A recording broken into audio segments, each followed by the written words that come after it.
Oke. Assalamualaikum warahmatullahi wabarakatuh. Waalaikumsalam warahmatullahi Warahmatullahi wabarakatuh. Baik, hari ini kita akan lanjutkan kuliah kita ya. Kita masih di persamaan diferensial biasa. Tapi sebelum kita lanjutkan, terlebih dahulu kita coba review dulu apa yang sudah kita pelajari di pertemuan sebelumnya ya. Kita review sedikit. Nah, jadi di pertemuan sebelumnya kita sudah eh, membahas perkenalan ya untuk persamaan diferensial biasa ya, di mana persamaan diferensial itu sederhananya merupakan persamaan matematik yang mengandung suku derivatif. Dan persamaan diferensial ini memiliki banyak sekali aplikasi di bidang fisika khususnya ya, bahkan di bidang-bidang di luar fisika ya. Di mekanika kita sudah mengambil beberapa contoh ya. Misalkan di hukum Newton, di gaya pegas misalkan yang sudah kita bahas, kita tunjukkan bagaimana bentuk persamaan diferensialnya. Kemudian juga di gerak peluru misalkan ya, eh, bagaimana bentuk persamaan diferensialnya. Kemudian juga di rangkaian listrik ya, di rangkaian pengisian kapasitor ini kita juga sudah tunjukkan bagaimana bentuk persamaan diferensialnya. Dan masih banyak lagi di sub-sub bidang yang lain di fisika yang menggunakan persamaan diferensial ya, dalam memodelkan fenomena-fenomena yang terjadi ya. Nah, kemudian kita juga sudah membahas klasifikasi dari persamaan diferensial ya. Ada beberapa klasifikasi seperti misalkan berdasarkan jumlah variabel bebasnya ya. Jika variabel bebasnya hanya satu, artinya persamaan diferensialnya hanya bergantung terhadap satu variabel, atau suku derivatifnya itu hanya turunan dari satu variabel saja, maka itu disebut persamaan diferensial biasa. Sedangkan jika dia lebih dari satu, itu persamaan diferensial parsial ya. Nah, kemudian ada juga berdasarkan orde derivatifnya, itu orde satu jika turunannya itu hanya turunan sampai turunan pertama, dan jika lebih dari satu, kita sebut dia persamaan diferensial orde ke n ya. Artinya turunannya lebih dari satu, bisa turunan kedua, ketiga, dan seterusnya. Kemudian juga berdasarkan sifat linearnya ya. Jadi ada yang persamaan diferensial yang bersifat linear dan persamaan diferensial yang bersifat non linear. Nah, linearnya itu dilihat dari pangkat variabel terikatnya. Jadi kuncinya itu di sini. Jadi ciri linearnya itu dilihat dari pangkat variabel terikatnya. Nah, kalau misalkan di kasus yang kita ambil, kita selalu biasanya kita mengambil Y itu sebagai variabel terikat dan X itu sebagai variabel bebas. Jadi Y bergantung terhadap X. Jadi kalau misalkan contoh di sini, linearnya itu kita lihat dari pangkat variabel terikatnya, yaitu Y di sini, atau derivatifnya ya, di sini, suku derivatifnya. Kalau dia pangkatnya satu, maka dia linear. Tapi kalau dia lebih dari satu, maka dia disebut non linear. Dan tingkat kesulitan dari persamaan diferensial itu dalam mencari solusinya itu bergantung dari klasifikasi tadi ini. Jadi semakin tinggi kita mulai dari sini. Jadi jika dia semakin dalam tanda kutip biasa, maka akan semakin mudah untuk mencari solusinya ya. Parsial tentu dia akan lebih sulit. Dan ini akan kita bahas nanti di FISMAT 2 ya. Begitu juga dengan sifat derivatifnya ya. Semakin tinggi ordenya maka akan semakin sulit juga. Dan begitu juga dengan linear. Semakin tidak linear dia, maka akan semakin sulit untuk menemukan solusinya. Dan hampir sebenarnya sebagian besar di fisika itu persamaan diferensialnya itu merupakan persamaan diferensial yang rumit ya. Jadi dia ordenya tinggi, lebih dari satu, dan dia tidak linear. Namun keuntungannya, walaupun dia sulit, sebagian besar sulit, kita masih mempunyai fenomena-fenomena yang bisa kita jelaskan ya. Ada hal-hal baru yang masih bisa kita cari dengan kerumitan dari persamaan diferensial yang ditimbulkan dari fenomena-fenomena fisik tersebut. Nah, ini contoh-contoh persamaan diferensial kemarin ya, yang sudah kita sebentar, yang sudah kita lihat ya. Jadi kita bisa dengan melihat bentuk persamaannya kita bisa tentukan dia klasifikasinya seperti apa. Nah, sekarang pada pertemuan hari ini kita akan mulai masuk ke tujuan sebenarnya dari kita mempelajari persamaan diferensial, ya, khususnya persamaan diferensial biasa, yaitu bagaimana kita mencari solusi dari persamaan tersebut, ya. Jadi kalau misalkan di contoh-contoh yang kita sudah ambil, kita mau mencari bagaimana bentuk fungsi dari y, ya, yx, di mana ketika kita masukkan kembali yx ini ke dalam persamaannya, maka dia akan memenuhi persamaan tersebut. Nah, kita akan mulai dari tentunya mulai dari yang sederhana, ya. Kita mulai dari persamaan diferensial orde 1 dulu, ya.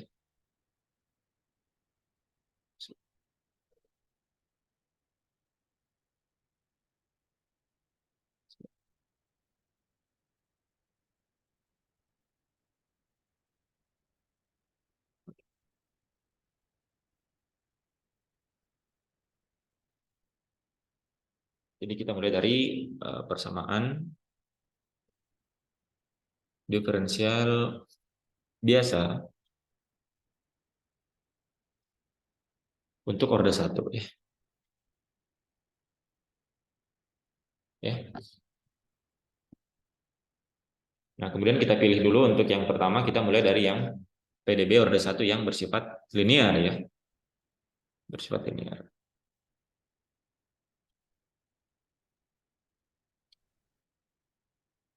Nah, bentuk umum dari PDB orde 1 yang bersifat linear itu bisa ditunjukkan sebagai berikut, ya. Jadi bentuk persamaannya itu seperti ini, ya. Jadi A1Y aksen ditambah A0Y itu sama dengan B, ya. Seperti ini. Jadi ini bentuk umum dari persamaan diferensial orde 1 yang bersifat linear. Jadi kita bisa lihat di sini Y aksen itu maksudnya dia adalah dy dx, ya. Kita sederhanakan saja, ya. Biasanya kita menyingkat penulisan supaya kita lebih mudah untuk menuliskannya. Jadi Y aksen di sini adalah dy dx, ya. Jadi bentuknya seperti ini. Kita bisa lihat sifat linearnya itu dilihat dari pangkat dari suku derivatifnya, kemudian dari variabel terikatnya, ya, pangkatnya juga 1. Jadi dia bersifat linear. Kemudian di orde 1 karena di sini turunan dari y itu hanya turunan pertama. Nah, kemudian di sini A1 itu dia bisa berupa fungsi x atau juga bisa berupa fungsi dia bisa berupa konstan, ya. Jadi kita ambil umumnya saja. Jadi A1 itu merupakan fungsi x, tapi bisa juga dia sebagai konstan, ya. Yang penting dia bukan 0, ya. Karena kalau 0 artinya dia bukan persamaan diferensial, ya. Kemudian A0 juga itu secara umum dia merupakan fungsi dari x, dan B juga merupakan fungsi dari x, ya. Seperti ini. Nah, sebagai contoh misalkan kita ambil yang mana, ya? Kita ambil contoh misalkan yang di listrik kemarin, ya. Nah, misalkan kita ambil contoh persamaan ini. Nah, kita bisa identifikasi, ya, yang mana A-nya, yang mana B-nya, yang mana A1, A0 dan B-nya, ya. Kita coba lihat misalkan contoh di atas tadi. Untuk rangkaian listrik itu kita punya persamaan itu dq dt, dq dt, ya, ditambah C/RC Q sama dengan epsilon per R, ya. Atau biasa juga dq dt itu kita simbolkan dia sebagai Q dot, ya.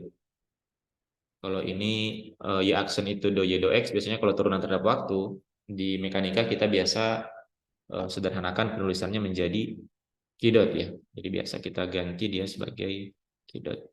Ini konvensi saja, ya, kesepakatan, ya. Kesepakatan bahwa untuk Q dot itu berarti dia turunan terhadap waktu. Ya, kalau Y aksen dia turunan terhadap variabel bebas yang umum, ya. Misalkan di sini untuk turunan terhadap X. Nah, dari sini kita bisa lihat, kita identifikasi besaran-besarannya, ya. Misalkan kalau kita lihat di sini Saya tuliskan saja di sini Q dot itu adalah dq per dt. Nah, jadi dari sini kita bisa lihat y-nya itu adalah Q ya. Y-nya adalah Q, kemudian A1-nya itu adalah 1 ya, koefisien di depan suku derivatifnya. Kemudian X-nya itu adalah T ya, X-nya itu adalah T karena dia turunan terhadap waktu. Kemudian A0-nya itu adalah 1/RC. A0-nya itu adalah 1/RC. Kemudian B-nya itu adalah epsilon per R. Nah, jadi kalau kita lihat bentuk persamaan dari hukum Kirchhoff ini ya untuk rangkaian RC ini itu dia merupakan persamaan diferensial biasa order 1 yang bersifat linear ya seperti itu. Jadi bentuk umumnya itu seperti ini. Nah, ini akan kita gunakan dan kita akan coba cari bagaimana mencari solusinya ya. Nah, kita akan mulai dari metode yang paling sederhana ya. Kalau kita punya persamaan diferensial, maka cara paling sederhana untuk mencari solusinya adalah dengan melakukan integral ya. Kita integrasi ya. Kita lakukan integrasi. Jadi untuk persamaan-persamaan diferensial yang sederhana itu kita bisa gunakan yang disebut sebagai teknik integrasi atau kita integral langsung ya. Kita integrasi langsung persamaan diferensial tersebut.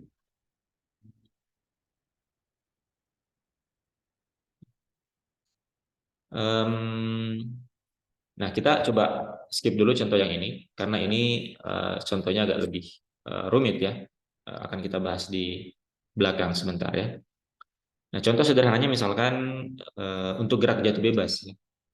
Misalkan kita punya sebuah benda di sini, misalkan partikel ya, di mana dia mengalami gerak jatuh bebas ya. Artinya dia hanya dipengaruhi oleh gaya gravitasi. Jadi ada benda dijatuhkan ke bawah ya. Nah, jadi kita bisa meninjau geraknya dengan menggunakan hukum Newton ya, karena geraknya hanya pada sumbu Y saja atau pada gerak vertikal saja, maka kita bisa dapatkan dari hukum Newton, persamaan Newton, sigma Fy itu sama dengan MAY. Itu sama dengan A itu tidak lain adalah turunan dari kecepatan ya, jadi M dVy per dt. Nah, kita lihat di sini gaya yang bekerja itu hanya berat dari si partikel ini ya, karena berat partikel itu sama dengan massa dikali dengan percepatan gravitasi. Jadi gaya yang bekerja hanya gaya yang diakibatkan oleh gravitasi saja ya. Berarti Mj itu sama dengan M dVy per dt. M-nya bisa kita coret ya, sehingga kita dapatkan persamaan dVy per dt itu sama dengan G ya. Nah, di sini solusi yang ingin kita cari adalah berapa Vy-nya ya. Jadi variabel terikatnya adalah Vy, variabel bebasnya adalah V ya. Nah, bentuk persamaan seperti ini itu mudah kita dapatkan solusinya. Kita bisa lakukan teknik integrasi ya. Jadi caranya ini tinggal kita kalikan kedua ruas dengan dt ya.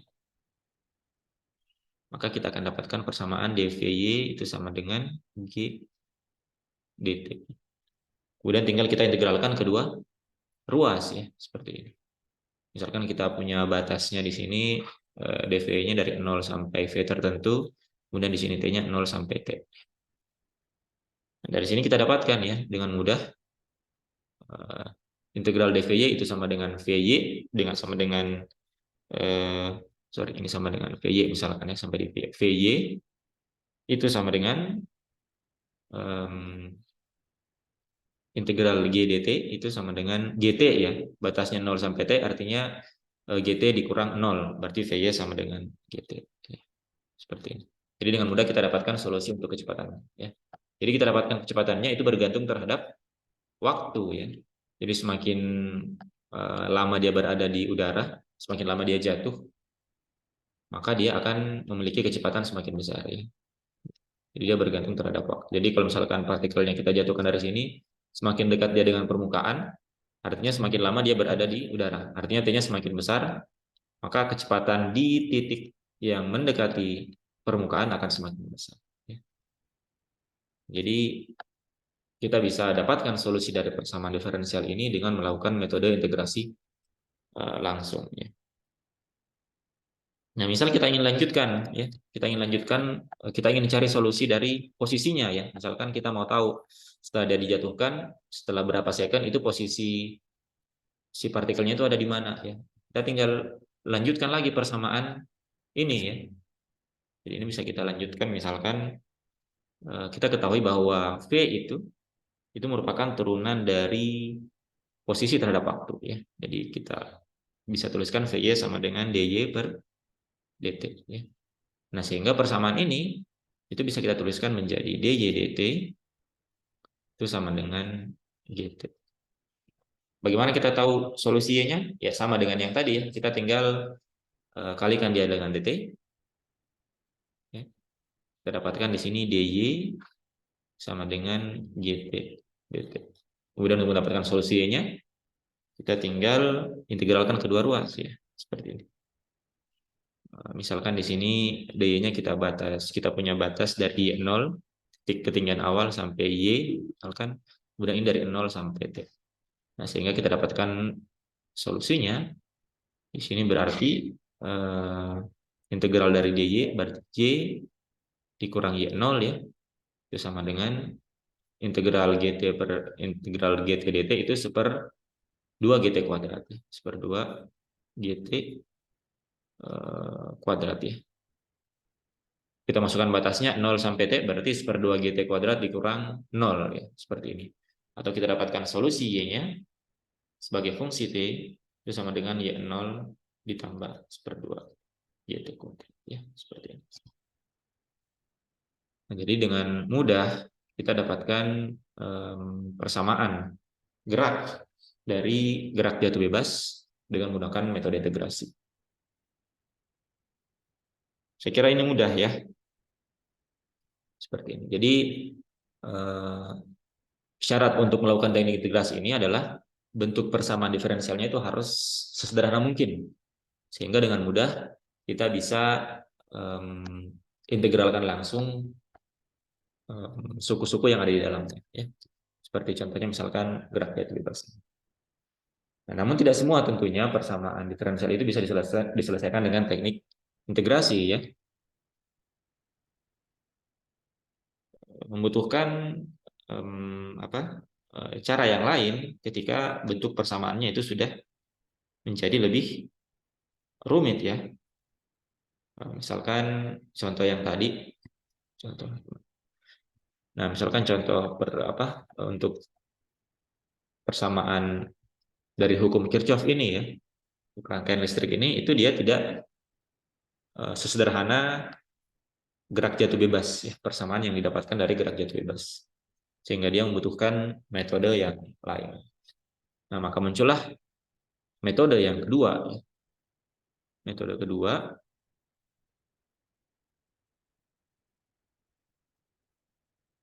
itu yang kita sebut sebagai separasi variabel.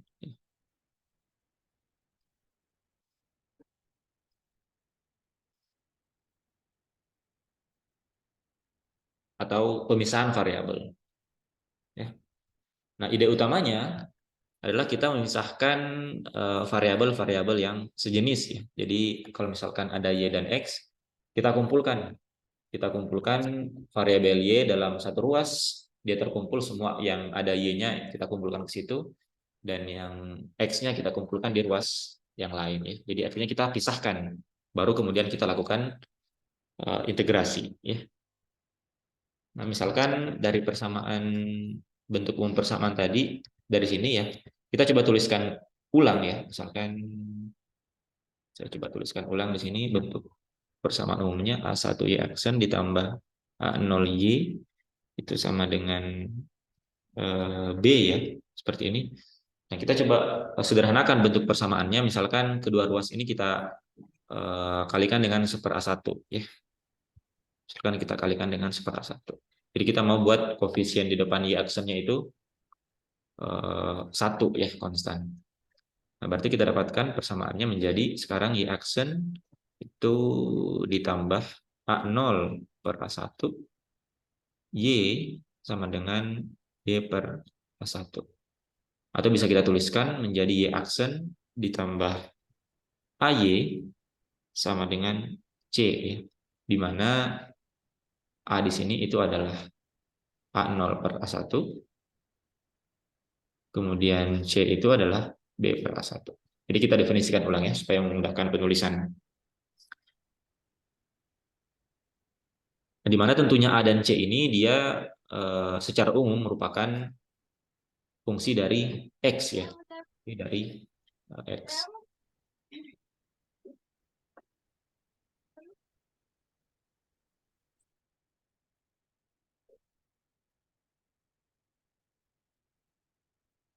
Nah, kita tinjau misalkan A dan C itu adalah konstan ya. Kita coba yang sederhana dulu. Jadi kita coba tinjau misalkan untuk A dia adalah konstan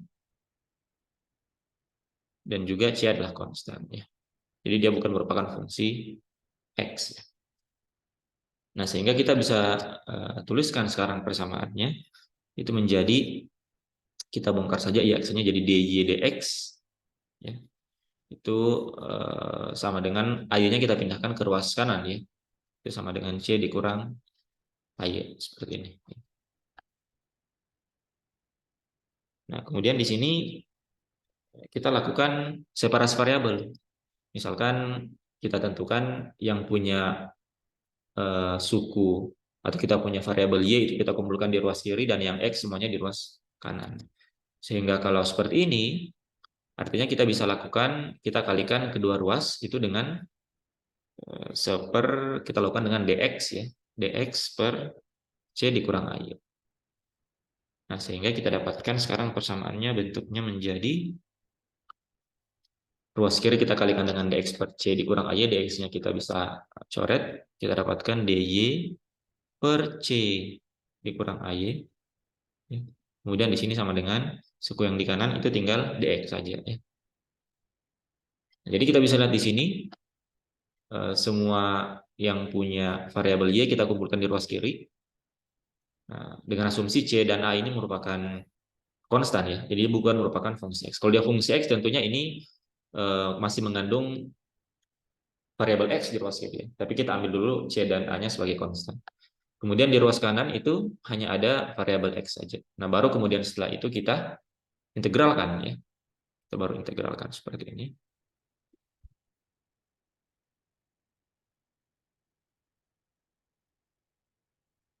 Karena kedua ruasnya itu sudah memiliki variabel yang sama. Nah, tentunya ini tidak bisa kita integralkan langsung ya. Kalau kalian ingat di matematika dasar, bentuk integral seperti ini itu bisa kita selesaikan dengan metode pemisalan ya. Jadi kita misalkan suku yang di bawah ini C dikurang A kita misalkan sebagai variabel yang lain, baru kemudian kita turunkan, kemudian kita substitusikan kembali ya. Jadi untuk menyelesaikannya kita misalkan dulu, misalkan U itu sama dengan C dikurang AY. Artinya kita dapatkan DU itu sama dengan, ini kita turunkan, berarti turunkan terhadap, DU DY ya, kita turunkan terhadap DY itu sama dengan C dikurang A ya. C-nya habis ya, karena dia konstan, berarti tinggal minus A saja. Atau kita bisa tuliskan DU itu sama dengan minus A DY, atau DY itu sama dengan minus 1/A DU. Seperti ini ya. Nah, baru kemudian kita substitusikan kembali ke dalam persamaan ini ya. Persamaan ini. Baru kemudian kita bisa integralkan. Jadi sekarang persamaannya ini kita substitusikan masuk kembali ini. Jadi dy-nya kita ganti dengan minus 1/A DU. kemudian C dikurang AY-nya kita ganti dengan 1/U ya. Nanti kita dapatkan di sini menjadi integral, sebentar, ini menjadi 1/U ya. D-nya adalah minus 1/A DU. Minus 1/A DU. Ini sama dengan integral dx. Atau ini minus 1/A-nya bisa kita keluarkan ya. Jadi kita dapatkan minus 1/A integral du per u. Ini sama dengan integral dx. Nah, ini sudah mudah kita dapatkan integralnya ya. Jadi integral 1/U du itu tidak lain sama dengan ln u ya. Berarti di sini sama dengan minus 1/A ln u sama dengan, ini integral biasa ya, integral dx berarti x ditambah dengan suatu konstan ya. Nah, di sini juga menghasilkan konstanta sebenarnya, tapi kita kumpulkan saja ke ruas kanan ya. Jadi integral 1/U du itu sama dengan ln u ditambah konstan. Nah, tapi karena di ruas kanan juga ada konstan, kita tambahkan saja konstanta di sini dengan konstanta yang di ruas kanan, itu menghasilkan konstanta yang baru ya. Nah, dan U-nya kita kembalikan. U-nya tadi adalah C dikurang AY ya. Berarti kita dapatkan di sini minus 1/A ln C dikurang AY itu sama dengan X ditambah suatu konstanta.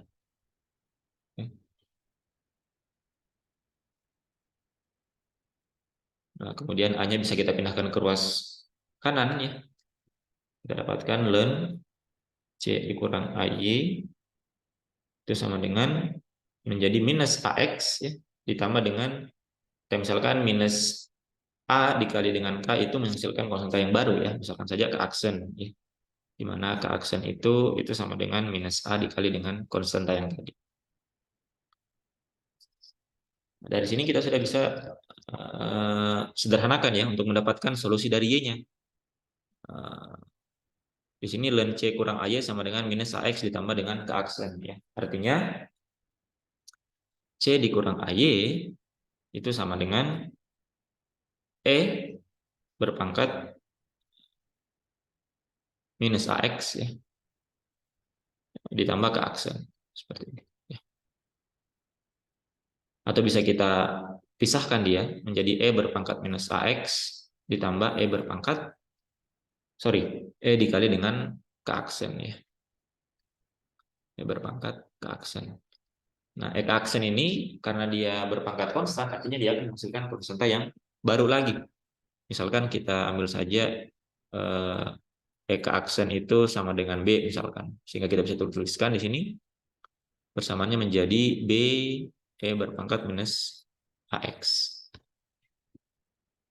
Berarti kita sekarang punya persamaan C dikurang AY itu sama dengan B dikali E berpangkat AX.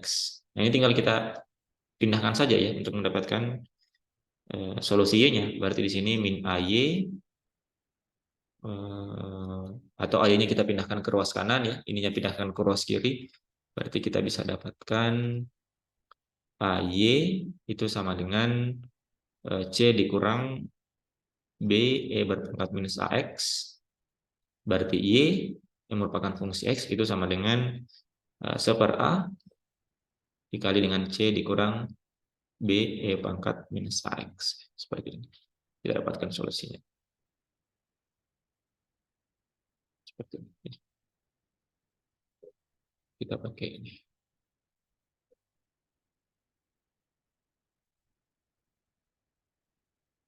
Nah, seperti ini ya.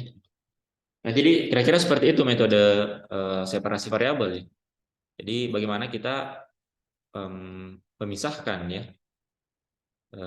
Kita memisahkan variabel-variabel sejenis. Jadi variabel yang sejenis kita kumpulkan di satu ruas tertentu dan variabel yang lainnya di ruas yang lainnya. Seperti contohnya misalkan yang kita ambil tadi untuk kasus persamaan diferensial ini, Y-nya kita kumpulkan di ruas kiri ya. Kemudian X-nya kita kumpulkan di ruas kanan ya. Baru kemudian kita lakukan integrasi ya, seperti itu. Nah, kita coba lihat contoh kasus yang di atas tadi ya, untuk kasus yang apa? Ini ya, persamaan dari hukum Kirchhoff. Nah, ini kita tidak bisa dapatkan solusinya dengan menggunakan integrasi langsung ya. Sehingga kita harus lakukan dulu metode separasi variabel ya. Kita lihat misalkan ya, kita coba tuliskan kembali persamaannya. Kita punya persamaan dq dt ditambah seper-rc Q ya sama dengan epsilon R. Nah, kita coba dulu apakah dia bisa diintegrasi langsung ya sebelum kita lakukan separasi variabel. Kita anggap kita belum tahu apakah persamaan ini itu bisa integrasi langsung atau tidak ya. Nah, kita coba lihat ya. Kalau misalkan kita mau integrasi langsung, artinya kita pindahkan suku yang kedua ke ruas kanan ya. Berarti kita dapatkan dq dt itu sama dengan epsilon R dikurang seper rc Q ya. Nah, kemudian sesuai dengan cara yang tadi, yang metode integrasi langsung, kedua ruas kita kalikan dengan dt ya. Artinya kita dapatkan di sini dq itu sama dengan di sini menjadi epsilon R dikurang seper rc I dt ya.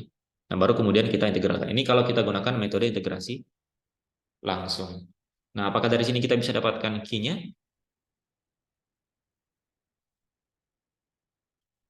Tentu tidak bisa ya. Kenapa? Karena kita di sini mengintegralkan terhadap dq, tapi kita masih punya variabel Q di ruas kanan ya di sini. Jadi kalau misalkan kita ingin integralkan dq di ruas kiri, maka semua yang Q harusnya di sebelah kiri ya. Seperti tadi misalkan di contoh yang di atas ya. Kalau kita integralkan terhadap dt di sini, maka akan menjadi semakin rumit ya, karena Q sendiri kita ketahui dia merupakan fungsi dari T, sedangkan kita belum tahu fungsi bentuk eksplisit dari Q ini apa ya, sehingga kita tidak bisa integralkan terhadap T. Dan juga kalau kita mau integralkan, seharusnya Q ini berada di ruas kiri. Nah, sehingga kita tidak bisa lakukan integrasi langsung. Nah, caranya adalah kita harus kumpulkan si Q ini itu di ruas kiri, supaya kita bisa kelompokkan dia dengan semua variabel, semua suku dengan variabel Q saja. Yang di ruas kanan itu hanya untuk T saja. Baru kita bisa lakukan integrasi ya. Nah, sehingga ini itu tidak bisa dilakukan ya.